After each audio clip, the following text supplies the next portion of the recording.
اشعریین نے جو فقہ کی تعریف کی ہے خطاب اللہ تعالی المتعلق بافعال المکلفین بالاقتضاء او التخییر، اس تعریف کے اوپر 5 اعتراضات ہیں. کیا 5 اعتراضات؟ یہی سلسلہ چل رہا ہے. صحیح ہے. تو ان اعتراضات کو ذکر کرے گا، کچھ کے ساتھ میں جواب بھی دے گا. سمجھ میں آ رہا ہے؟ یرد علیہ، وارد ہوتا ہے اس فقہ کی تعریف پر، حکم کی تعریف پر، اے علی تعریف الحکم ہے. سمجھے؟ علیہ کا مرجع بتایا کہ حکم کی تعریف پر. حکم کی کون سی تعریف؟ وہو خطاب اللہ تعالی الی آخرہ. سمجھے؟ یعنی حکم کی وہ تعریف جو اس نے کی خطاب اللہ کے ساتھ. اسناد و امر پہ نا خطاب اللہ. اس پر پہلا اعتراض یہ ہے کہ ان الحکم المصطلح ما ثبت بالخطاب ہے. حکم اصطلاحی بین الفقہاء وہ نام ہے ما ثبت بالخطاب کا، لا ہو، نہ کہ خطاب اللہ تعالی کا. سمجھے؟ تو جو تعریف کرنی چاہیے تھی وہ کرنی چاہیے تھی جو مصطلح بین الفقہاء ہے، جو فقہاء کی اصطلاح ہے. فقہاء والی تعریف کرنی چاہیے تھی. لا ہو، یہ والی تعریف یہ تو مصطلح بین الفقہاء نہیں ہے. تو یہ کیوں کی؟ سمجھے نا؟ لا ہوا پہ کہا اے لل خطاب، نہ کہ خطاب اللہ والی تعریف، نہ کہ خطاب اللہ والی تعریف مصطلح بین الفقہاء نہیں ہے. جو اصطلاح فقہاء کی ہے وہ کیا ہے؟ ما ثبت بالخطاب ہے.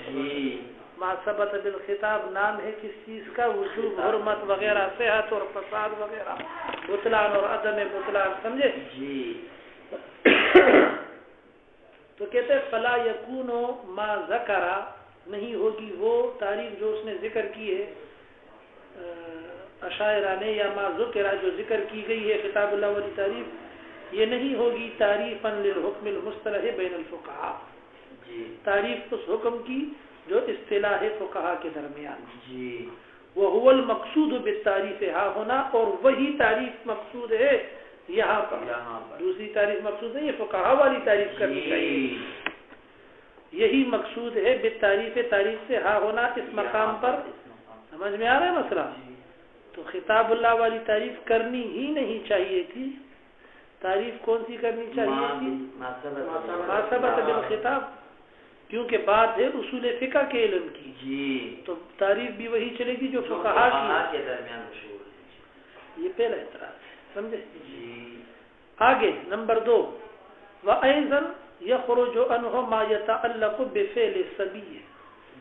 یہ تعریف جامع نہیں ہے. کیا جامع نہیں ہے؟ سمجھے؟ نکل جاتا ہے اس تعریف سے، نکل جاتے ہیں اس تعریف سے جو خطاب اللہ والی تعریف ہے، ما وہ احکام یتعلق بفعل الصبی جن کا تعلق صبی کے فعل سے ہے، کیونکہ بے افعال المکلفین کہا ہے، صبی مکلف نہیں ہوتا ہے. سمجھ میں آیا مسئلہ؟ یعنی سمجھ. وَأَيْضًا يَخْرُجُ عَنْهُ مَا يَتَعَلَّقُ بِفِعْلِ الصَّبِيِّ. اسی طرح نکل جاتے ہیں اس تعریف سے، یعنی یہ تعریف جامع نہیں ہوتی ہے ما ان افراد کو، سمجھا نا، یا ان احکام کو یتعلق بفعل الصبی جن کا تعلق ہوتا ہے صبی کے فعل، بچے کے فعل. اشرا سمجھے؟ صبی کے افعال مثال کے طور پر کا جواز بیعہ، اس کی بیع کا کیا ہونا؟ جائز ہونا. وصحت اسلامہ وصلاتہ، اور اس کی نماز اور اسلام لانے کا صحیح ہونا. وکونہا مندوبۃ، اور اس کی نماز کا کیا ہونا؟ نفل ہونا.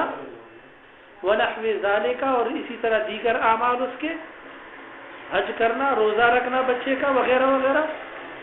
یہ سارے اعمال جب بچہ کرتا ہے تو کیا ہوتے ہیں؟ مندوب ہوتے ہیں. کیا بات سمجھ میں آئی؟ اور تمہاری جو تعریف ہے یہ کیا ہے؟ بے افعال المکلفین کو شامل ہے. فإنه ليس بمتعلق بأفعال المکلفین، یہ سارے کے سارے اعمال بچے کے یا احکامات بچے کے نہیں ہیں، ان کا تعلق افعال مکلفین کے ساتھ، کیونکہ بچہ مکلف ہی نہیں ہے. مع انه حکم، حالانکہ یہ حکم ضرور ہے. کیا یہ حکم ضرور ہے؟ بھائی بچے کا اسلام لانا صحیح ہے کہ نہیں ہے؟ اگر کوئی کافر ہے، بچہ ہے چھوٹا نابالغ ہے، اسلام قبول کرتا ہے، آپ سے کوئی پوچھے صحیح ہے کہ نہیں ہے، آپ کیا کہو گے جواب میں؟ صحیح ہے. تو یہ صحیح ہے، حکم ہو گیا نا. بچہ نماز پڑھتا ہے، اس کا نماز پڑھنا صحیح ہے کہ نہیں ہے؟ صحیح ہے. تو یہ حکم ہو گیا کہ نہیں ہو گیا؟ حالانکہ تعریف جو ہے حکم کی وہ تو اس کو شامل نہیں، کیونکہ وہ مکلف نہیں ہے. فَإِنْ قِيلَ سے اسی اعتراض کا جواب دینا ہے، پھر جواب کی تردید بھی کرے گا. کیا کرے گا؟ جواب کی تردید. کہ یہ جواب اگر کوئی دینا چاہے تو دے نہیں سکتا، صحیح نہیں بنتا. سمجھے؟ کہتے فَإِنْ قِيلَ اگر کہا جائے ہوا حکم بے اعتبار تعلق ہی بفعل ولی، کہ یہ حکم اس اعتبار سے بنے گا کہ اس بچے کے فعل کا تعلق ہے بفعل ولی ہی، اس کے ولی کے فعل سے. سمجھے؟ کہ بچے کے جو بھی افعال ہوتے ہیں اس کی نسبت کس کی طرف ہوتی ہے؟ اس کے اولیاء کی طرف ہوتی ہے. سمجھے نا؟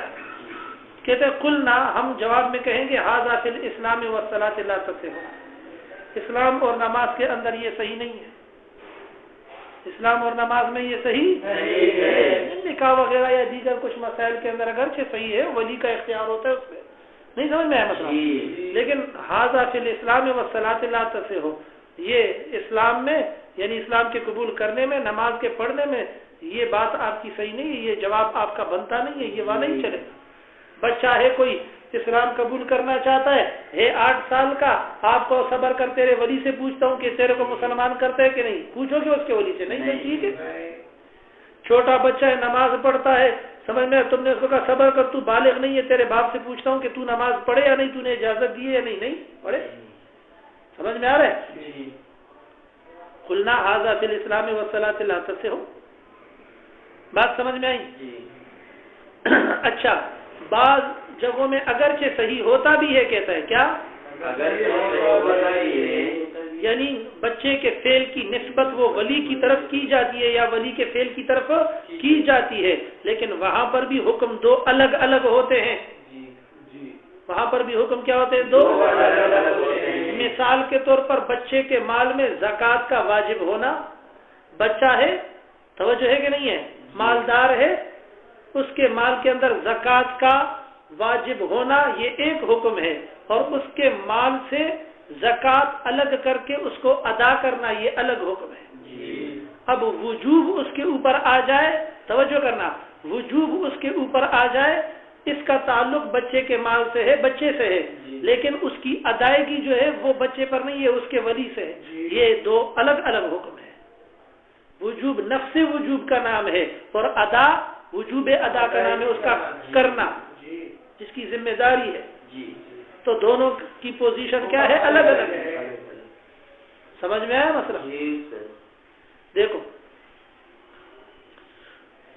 وَأَمَّا فِي غَيْرِهِمَا، اور اسلام اور نماز وغیرہ کے علاوہ افعال کے اندر فَإِنَّ تَعَلُّقَ الْحَقِّ بِمَالِهِ، مثال کے طور پر تعلق حق کا، زکوٰۃ وغیرہ کا، بمالہ بچے کے مال سے، اور بذمتہ یا بچے کے ذمے میں ہونا، حکم شرعی، یہ حکم شرعی ہے.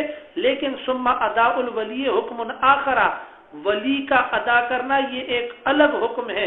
مرتب علی الاول، اس کا ترتب ہوتا ہے اول حکم کے اوپر. لا عینہ، اس کا عین نہیں ہے. جب اس کا عین نہیں ہے تو پھر یہ جواب دینا بھی صحیح نہیں ہے کہ کوئی یہ کہے کہ بچے کا فعل وہ دراصل کس کا فعل ہے؟ ولی کا ہی فعل ہے. لا عینہ، دونوں ایک دوسرے کے عین نہیں ہیں، غیر، کیونکہ ایک نام ہے وجوب کا، دوسرا نام ہے ادا کا. پتہ نہیں سمجھے کہ نہیں؟ وَسَيَجِيءُ فِي بَابِ الْحُكْمِ الْأَحْكَامُ الْمُتَعَلِّقَةُ بِأَفْعَالِهِ، ان قریب آ جائیں گے باب الحکم کے اندر وہ احکام جو متعلق ہیں بچے کے افعال کے ساتھ. سمجھے؟ خلاصہ یہ نکلا کہ تعریف جامع نہیں ہے. تعریف جامع کہتے جامع بنانے کے لیے بے افعال المکلفین کی جگہ بے افعال العباد لگانا چاہیے. کیا لگانا چاہیے؟ عباد کا لفظ مکلف اور غیر مکلف دونوں کو کیا ہو جائے گا؟ فَيَنبَغِي أَن يُقَالَ مناسب یہ ہے کہ یوں کہا جائے بے افعال العباد. بے افعال العباد. سمجھ میں آیا مسئلہ؟ تو کتنے اعتراض کر دیے؟ 2 اعتراض کر دیے. سمجھ میں آیا؟ پہلا اعتراض کس چیز کا کیا کہ یہ جو تعریف تم جس پر لگ گئے ہو یہ تعریف یہاں پر کرنی نہیں چاہیے، ما ثبت بالخطاب والی تعریف کرنی. دوسرا یہ کہ تعریف جو کر دی وہ بھی صحیح نہیں کی، جامع نہیں ہے، وہ بھی جامع کیونکہ افعال سبھی کو یہ تعریف شامل نہیں ہو رہی ہے. آیا مسئلہ سمجھ میں؟ کیونکہ تعریف کے اندر لفظ کیا ہے؟ بے افعال المکلفین. بچہ مکلفین میں سے نہیں ہے، غیر مکلف ہے، پابند نہیں ہے. مکلف سمجھتے نا، پابند. شریعت نے اس کو پابند بنایا پھر اس کا جواب بھی دیا لیکن جواب کو رد بھی کر دیا.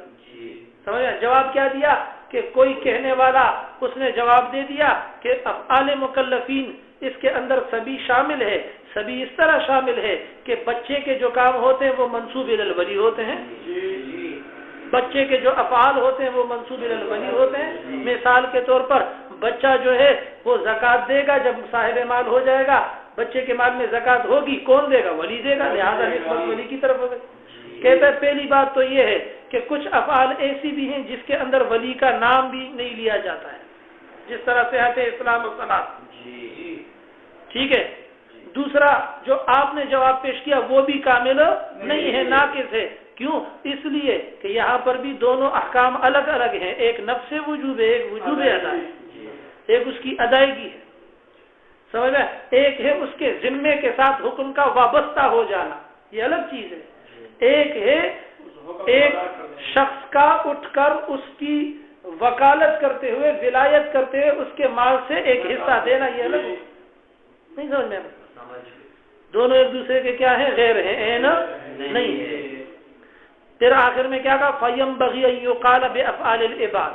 لہذا بہتر یہ تھا کہ افعال مکلفین نہیں کہتا بلکہ کیا کہتا؟ افعال العباد کہتا. عباد کہتا تو مکلف کو بھی شامل ہو جاتا، غیر مکلف کو بھی کیا ہو جاتا؟ شامل ہو جاتا. بس